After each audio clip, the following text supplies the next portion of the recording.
Sir, Iran, Israel యుద్ధంలో ఇప్పటివరకు కూడా ఇజ్రాయెల్‌దే పైచేయిగా కనిపిస్తూ వచ్చింది. కాకపోతే ఇప్పుడు ఇరాన్ ఒక పెద్ద షాక్ ఇచ్చినట్టుగా కూడా చెప్తున్నారు సార్. అంటే మొసాద్ ఇజ్రాయెల్‌లో ఉన్న మొసాద్ కార్యాలయం పైన ఇరాన్ ఫస్ట్ టైమ్ దాడి చేసింది. చరిత్రలో మొదటిసారి అని కూడా చెప్తున్నారు. సో, ఈ స్థాయి దాడి ఈ మధ్య కాలంలో ఎప్పుడు కూడా ఇటువంటిది జరగలేదని కూడా అంటున్నారు. మరి అంటే చాలా ప్రపంచానికి తెలియనటువంటి వెపన్స్ ఇరాన్ దగ్గర ఉన్నాయని జెప్పేసి ఇప్పుడు కూడా బయటపడినట్టు కూడా చాలా మంది భావిస్తున్నారు సార్. మరిప్పుడు ఇజ్రాయెలే భయపడే పరిస్థితిలోకొచ్చింది. అందుకే ట్రంప్‌ని సహాయం కోరుతుంది. యుద్ధాన్ని ఆపాలి, సీజ్‌ఫైర్ అమలు చేయాలని జెప్పేసి అటువంటి పరిస్థితి నెలకొందంటున్నారు. అసలేం జరుగుతుంది ఇరాన్, ఇజ్రాయెల్ మధ్య ఈ వాతావరణం అనేది ఎక్కడి వరకు దారి తీయొచ్చు? ఇరాన్ ఏ స్థాయిలో ఇప్పటివరకైతే డెవలప్ అయింది సార్? ఇప్పటివరకు ఇజ్రాయెల్ అజేయ శక్తిగా ఉంది. వాళ్ళ జనాభా 1,00,00,000 మంది లేకపోయినా అక్కడ అక్కడ ఉన్న ప్రతి ఒక్కరు సైనికులే. ఎందుకంటే కంపల్సరీ అందరూ సైన్యంలో పనిచేయాలి మగవాళ్ళందరూ. అట్లాగే ప్రతి ఇంట్లో కూడా బంకర్స్, ఆహ్, బాంబ్ షెల్టర్ జోన్స్ ప్రతి ఇంట్లో కూడా ఏర్పాటు చేసుకోవాలి. ఏ కన్‌స్ట్రక్షన్ గాని, ఆఫీస్ గాని కట్టినా ఖచ్చితంగా దీనికి ప్లేస్ ఉండాలి. అలాంటిది అంటే వారికి వాళ్ళు నిరంతరం ప్రిపేర్ అయ్యున్నారు. 1948లో ఇజ్రాయెల్ ఏర్పడినప్పటి నుంచి కూడా వాళ్ళు నిరంతర యుద్ధాల్లోనే ఉన్నారు. ఎందుకంటే పాలస్తీనా, గాజా అండ్ వెస్ట్ బ్యాంక్‌లో ఈ ఈ 2 కలిపి పాలస్తీనా అంటారు. ఈ రెండిట్లో పాలస్తీనియన్ అరబ్ ప్రజలుంటారు. వాళ్ళని బంధించేశారు వీళ్ళు. అంటే ఒక గ్రేటర్ ఇజ్రాయెల్ ఏర్పడాలనే పేరుతో ఒక ఓపెన్ జైల్ లాగా చేసి పెట్టారు. వెస్ట్ బ్యాంక్‌లేమో ఇజ్రాయెల్ సైన్యం కూడా అక్కడే ఉంటారు. వాళ్ళు సైన్యం నీడలో బతకాలి వెస్ట్ బ్యాంక్‌లో. ఇక్కడేమో గాజాలో కొంతకాలానికి ముందు తమ సైన్యాన్ని, తమ ఇజ్రాయెల్ పౌరుల్ని వెనక్కి తీసుకొచ్చేసి దాన్ని బంధించేశారు చుట్టుపక్కల. వాళ్ళకి ఏ వస్తువులు వెళ్ళాలన్నా వీళ్ళ అనుమతి లేకుండా ఆ దేశంలోకి వెళ్ళే పరిస్థితి లేదు. ఈ ఈ నిర్బంధాన్ని నుంచి తట్టుకోవడం కోసం పాలస్తీనా వాళ్ళు పోరాడుతూనే ఉన్నారు. ఇందులో భాగంగా హమస్ 2023 అక్టోబర్ 7న ఒక టెర్రరిస్ట్ అటాక్ చేసి ఇజ్రాయెల్ ప్రజల్ని దాదాపు 1200 మందిని చంపారు. అప్పటి నుంచి ఇజ్రాయెల్ మామూలుగా ఆల్రెడీ బెంజమిన్ నెతన్యాహుకి వాళ్ళ దేశంలో కొయిలేషన్ గవర్నమెంట్‌లో తీవ్ర వ్యతిరేకత ఉంది. అతని మీద కేసులున్నాయి. సుప్రీం కోర్ట్ వరకు అతన్ని వ్యతిరేకంగా తీర్పులున్నాయి. ఈ నేపథ్యంలో అతను తను తాను రక్షించుకోవడానికి ఇది సాకుగా దొరికింది. దాంతో అతను హమస్‌ని చంపాలనే పేరుతో మొత్తం ప్రజల్ని చంపేయడం అనేది జరుగుతుంది. అంటే ఇజ్రాయెల్‌కి బేసిక్‌గా 2 లక్ష్యాలున్నాయి. ఒకటి హమాస్‌ని తీవ్రవాదుల్ని అంతం చేయడం. 2 పాలస్తీనా ప్రజల్ని ఆ భూభాగం నుంచి తరిమేయాలి. తరిమేసి గ్రేటర్ ఇజ్రాయెల్ ఏర్పడాలి. పాలస్తీనా ప్రజలు ఎక్కడా కూడా వీళ్ళ దీంట్లో ఉండకూడదు. ఇది ఈ 2 లక్ష్యాలున్నాయి. ఈ 2 లక్ష్యాలు సాధించాలంటే హమస్‌ని ఒకటే టార్గెట్ చేస్తే చాలదు. మామూలు ప్రజల్ని చంపేయాలని చెప్పి ఇప్పటివరకు 50,000 మందిని పాలస్తీన్‌లు చంపేసింది. రెండోది అక్కడ నివాసయోగ్యంగా ఉంచకూడదు. ఉన్న వాళ్ళకి కూడా ఇంకొక 20 లక్షల మంది పైన అక్కడ ఉన్నారు గాజాలో. వాళ్ళని కూడా తరిమేయాలంటే అక్కడ వాళ్ళు అక్కడ ఉన్నా కూడా వాళ్ళు బతకలేని పరిస్థితి క్రియేట్ చేయాలి. వాళ్ళకి ఫుడ్ లేదు, మందు లేవు. హాస్పిటల్స్ అన్ని మీద దాడి చేయడం. సో దీనివల్ల ఏమవుతుందంటే వాళ్ళు అక్కడ ఉండలేరు. వేరే దేశాలకెళ్ళాలి. ఎక్కడికెళ్ళాలి వాళ్ళు? ఏ దేశం కూడా వీళ్ళని ఆహ్వానించట్లేదు. ఇటువంటి ఒక పరిస్థితి ఉంది. ఈ పరిస్థితిలో ఇరాన్ ఏం చేసిందంటే యాక్సిస్ ఆఫ్ రెసిస్టెన్స్ అని ఒక ఒక పెద్ద ఫోర్స్‌ని క్రియేట్ చేసింది. అంటే ఇటు లెబనాన్‌లో హిజ్బుల్లాని, యెమెన్‌లో హౌతీల్ని, పాలస్తీనాలో హమస్‌ని, ఇరాక్‌లో ఒక ఇస్లామిక్ తీవ్రవాదుల్ని, సిరియాలో ఇలాగా వీళ్ళందరికీ ఆయుధాలు, తర్వాత ఎక్విప్‌మెంటు, లాజిస్టిక్సు, డబ్బు, ట్రైనింగు ఇవన్నీ ప్రొవైడ్ చేసింది. దీంతో ఈ అన్ని రకాల మూకుమ్మడి దాడి ఇజ్రాయెల్ మీద ఉంది. ఇజ్రాయెల్‌కి America, France, Germany, Japan, England ఇలాంటి దేశాల సపోర్ట్ ఉంది. ముఖ్యంగా అమెరికా. అందువల్ల వీటన్నిటిని కూడా ఎదుర్కొంటుంది. ఈ నేపథ్యంలో ఇప్పుడు ట్రంప్ వచ్చిన కొత్తగా ట్రంప్ 60 రోజులు డెడ్‌లైన్ పెట్టి ఇరాన్‌లో ఉండే న్యూక్లియర్ వెపన్ గ్రేడ్ యురేనియం నిల్వలు, అంటే వెపన్ గ్రేడ్ అంటే మామూలుగా యురేనియం 60% ప్యూరిటీ ఉంటే మిగతా వాటికి వాడుకోవచ్చు. ఆటమ్ బాంబ్ తయారు చేయాలి, న్యూక్లియర్ వెపన్ తయారు చేయాలంటే 90% ప్యూరిటీ ఉండాలి. అటువంటి 90% నిల్వలు ఉన్నాయి. వాటిని మాకు చూపించండి. 60 రోజుల్లో మీరు సంతకం చేయాలి. మేము న్యూక్లియర్ బాంబుని తయారు చేయమని సంతకం చేయాలని డెడ్‌లైన్ పెట్టాడు. ఆల్రెడీ యెమెన్ అండ్ ఖతార్ మధ్యవర్తిత్వం వహిస్తున్నాయి. ఈ మధ్యవర్తిత్వంలో భాగంగా 5 సార్లు టాక్స్ జరిగాయి. ఇరాన్ వాళ్ళ ఒత్తిడికి తలగ్గలేదు. దాంతో ఇరాన్ని ప్రెజర్ చేయాలని చెప్పి అతను ఇజ్రాయెల్ని గుచ్చాడు. ఇజ్రాయెల్ ఏం చేస్తుంది, ఎవరు, ట్రంప్. దాంతో ఇజ్రాయెల్ అటాక్స్ మొదలుపెట్టింది. ఇజ్రాయెల్ అటాక్స్ మొదలుపెట్టి ఫస్ట్ ఏం చేసిందంటే, వాళ్ళ యురేనియం నిల్వలు ఉన్న 2 అతిపెద్ద ప్రాంతాలు ఉన్నాయి. అది నతంజి అనే ఒక ప్రాంతం, తర్వాత ఫోర్డో అనే ఒక ప్రాంతం. ఈ 2 ప్రాంతాల మీద దాడులు చేసింది. అట్లాగే ఆయిల్ నిల్వలు, ఎందుకంటే ట్రంప్ ఏ పని కూడా వ్యాపార ప్రయోజనాలు లేకుండా ఏ పని ట్రంప్ చేయడు. ట్రంపే కదా, అమెరికా కూడా ఏ పని చేయదు.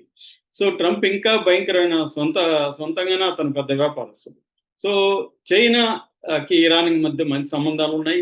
ఇరాన్ నుంచి ఎక్కువగా ఆయిల్ చైనా కొనుక్కుపోతుంది. ఇరాన్ మీద గత 2 ఏళ్లుగా ఆంక్షలు విధించినా కూడా చైనా దీన్ని పట్టించుకోవట్లేదు. సో అందువల్ల ఆయిల్ నిల్వల మీద అటాక్ చేయాలి. ఎందుకంటే చైనా $400 బిలియన్ ఇరాన్లో పెట్టుబడులు పెట్టింది. సో దాన్ని బ్రేక్ చేయాలంటే ఆయిల్ నిల్వల మీద కూడా దాడులు చేయాలని చెప్పాడు. ఇజ్రాయెల్ చేసింది. రెండవది, ఇదే సాగు తీసుకొని ఇరాన్ని కంప్లీట్ గా దెబ్బ కొట్టేసి బలహీనపరిచేయాలన్న ఒక కుట్ర కూడా అమెరికా అండ్ ఇజ్రాయెల్ ప్లాన్ చేశాయి. అందుకని ఏం చేశారంటే, వాళ్ళ మిలిటరీ స్థావరాల మీద దాడి చేసి ఆర్మీ చీఫ్ తో సహా మొత్తం టాప్ 10 కమాండర్స్ ని చంపేశారు. అట్లాగే వాళ్ళకి IRGC అనే ఇంకొక సైన్యం ఉంటుంది. అది ఇస్లామిక్ రెవల్యూషనరీ గార్డ్ కోర్ అంటారు. వీళ్ళే సిరియా ఇక్కడంతా పోయి కూడా పోరాడుతుంటారు. దాంట్లో 2 లక్షల మందికి పైన ఉన్నారు. అందులో కూడా టాప్ కమాండర్స్ ఒక 10 మందిని లేపేశారు. దాని తర్వాత ఇంటెలిజెన్స్ సిస్టమ్ ఉంటుంది కదా, ఇరాన్ ఇంటెలిజెన్స్ సిస్టమ్ లో ఉండే టాప్ వాళ్ళని చంపేశారు. దాని తర్వాత ఆటమిక్ సైంటిస్టులని ఒక 9 మందిని చంపేశారు. అంటే టాప్ క్యాడర్ని చంపేస్తే యుద్ధంలో వీళ్ళే ఎక్స్పీరియన్స్డ్ కదా, 40 ఏళ్ళు 30 ఏళ్ళు ఎక్స్పీరియన్స్డ్ ఉన్న టాప్ లీడర్షిప్ ని వాళ్ళు తొదముట్టించగలిగారు ఇజ్రాయెల్. దాంతోపాటు జనావాసాల మీద వేయడం మొదలుపెట్టాడు. టెహ్రాను తర్వాత చుట్టుపక్కల ప్రాంతాలు, ముఖ్యంగా ఇస్తహాను, టెహ్రాన్, ఈ 2 నగరాల మీద దాడులు చేసి ఇప్పటి వరకు 240 మందిని చంపారు.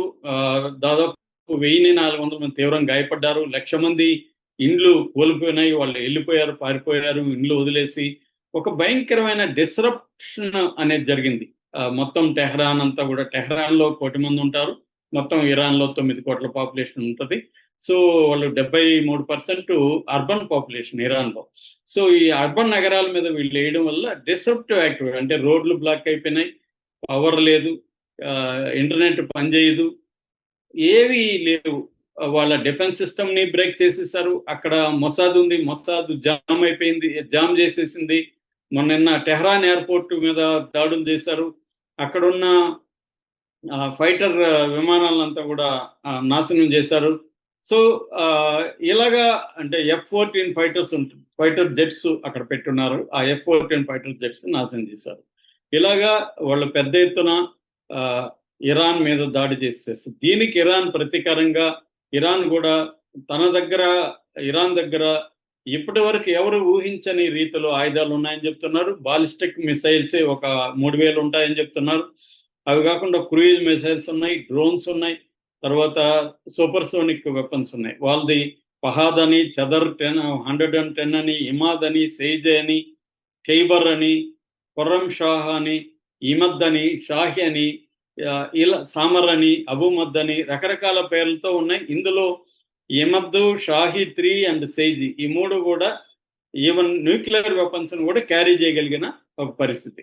ఇరాన్కి ఇజ్రాయెల్కి దాదాపు 2,000 కిలోమీటర్ల పైన దూరం ఉన్నప్పటికీ కూడా అంత దూరం వెళ్ళగలిగిన బాలిస్టిక్ మిసైల్స్ ఉన్నాయి. వీటిని పెద్ద ఎత్తున ప్రయోగిస్తున్నారు. ఇజ్రాయెల్లో మామూలుగా వాళ్ళకి ఐరన్ డోమ్ అనేది one of the best air defence system అన్నమాట. అంటే 90% సక్సెస్ రేట్ ఉంటుంది.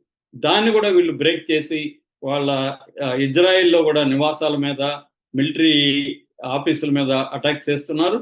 ఇప్పుడు నిన్న అందుతున్న సమాచారం ప్రకారం మొసాద్ హెడ్ క్వార్టర్స్ మీద దాడి చేశారని చెప్తున్నారు. ఇది హెర్జికియా టెలాయివ్ అనే నగరంలో, హెర్జికియా ప్రాంతంలో ఉంటుంది. దాని మీద దాడి చేశారు. ఇది ఫస్ట్ టైం ఒక మొసాద్ అధికారిక ఆఫీసు మీద చేయడం అనేది ఫస్ట్ టైం ఇప్పటివరకు చరిత్రలో ఎవరు చేయలేదని చెప్తున్నారు. అది ఇరాన్ సాధించగలిగింది. అట్లాగే అమన్ మిలిటరీ ఇంటెలిజెన్స్ ఆఫీస్ మీద కూడా అది గ్లెలాట్ అనే ఒక ప్రాంతంలో ఉంటుంది. అక్కడ కూడా దాడి చేసి వాళ్ళని కూడా చంపుతున్నారు. అంటే ఇజ్రాయెల్ ఏ రకంగా తన మీద చేసిందో ఆ స్థాయిలో ఇరాన్ కూడా చేస్తుంది. ఇజ్రాయెలే ఇప్పుడు ఫస్ట్ టైం ఒక భయభ్రాంత పరిస్థితి, పౌరులందరూ దాక్కునే పరిస్థితి. ఆల్రెడీ అక్కడ నార్త్ ఇజ్రాయెల్ ఖాళీ అయిపోయింది. ఎందుకంటే 1,00,000 మంది పైన అక్కడ ఖాళీ చేసుకున్నారు హిజ్బుల్లా వాళ్ళ అటాక్స్ లెబనాన్ నుంచి. సో ఇప్పుడు సెంట్రల్ ఈ హైఫా అండ్ టెల్-అవివ్, జెరూసలం ఈ 3 నగరాల మీద ఇరాన్ పెద్ద ఎత్తున అటాక్ చేస్తుంది. వాళ్ళు కొన్నిగా అయితే ఆపగలుగుతున్నారు కానీ కొన్ని ఆపలేకపోతున్నారు. సో వాళ్ళు కూడా అక్కడ కూడా 24 మంది చనిపోయేటప్పటికీ దాదాపు 500 నుంచి 1000 మంది గాయపడ్డారని చెప్తున్నారు. సో ఒక రకంగా ఇరాన్ దగ్గర ఆయుధాలు, ప్రపంచానికి తెలియని ఆయుధాలు కూడా దాచిపెడుతుంది ఇరాను. న్యూక్లియర్ వెపన్స్ ఉన్నా కూడా ఆశ్చర్యం లేదు. యమన్ దగ్గర కూడా కొన్ని దాచిపెడుతుందని చెప్తున్నారు. దీంట్లో డర్టీ వెపన్స్ అనే పేరుతో అంటే అది రేడియేషన్ ని క్రియేట్ చేసి డిస్టర్బ్ చేయగలవు అనమాట. అలాంటి వెపన్స్ కూడా ఇరాన్ దగ్గర ఉందని చెప్తున్నారు. అందుకే ఇరాన్ ధైర్యంగా అమెరికాను, యూకేను, ఫ్రాన్స్ను వార్నింగ్ ఇవ్వగలిగింది. నిన్న కూడా వార్నింగ్ ఇచ్చారు. దాని తర్వాత ఇరాక్ ఉండే ఒక బలం ఏంటంటే పాకిస్తాన్. ఏకైక న్యూక్లియర్ సామర్థ్యం ఉన్న ముస్లిం దేశం పాకిస్తాన్ ఇరాన్కి అండగా ఉంది. ఇరాన్కి పాకిస్తాన్కి మధ్య 900 పైన కిలోమీటర్ల పైన బార్డర్ కూడా ఉంది. కాబట్టి ఈ నేపథ్యంలో ఏదన్నా మరీ ప్రాబ్లం వస్తే పాకిస్తాన్ ఇజ్రాయెల్ మీద అణుబాంబు వేయచ్చు. ఒక బాంబు వేస్తే చాలు, అక్కడ ఉండే పాపులేషన్ కోటి తుడిచిపెట్టుకుని పోయే పరిస్థితి ఉంది.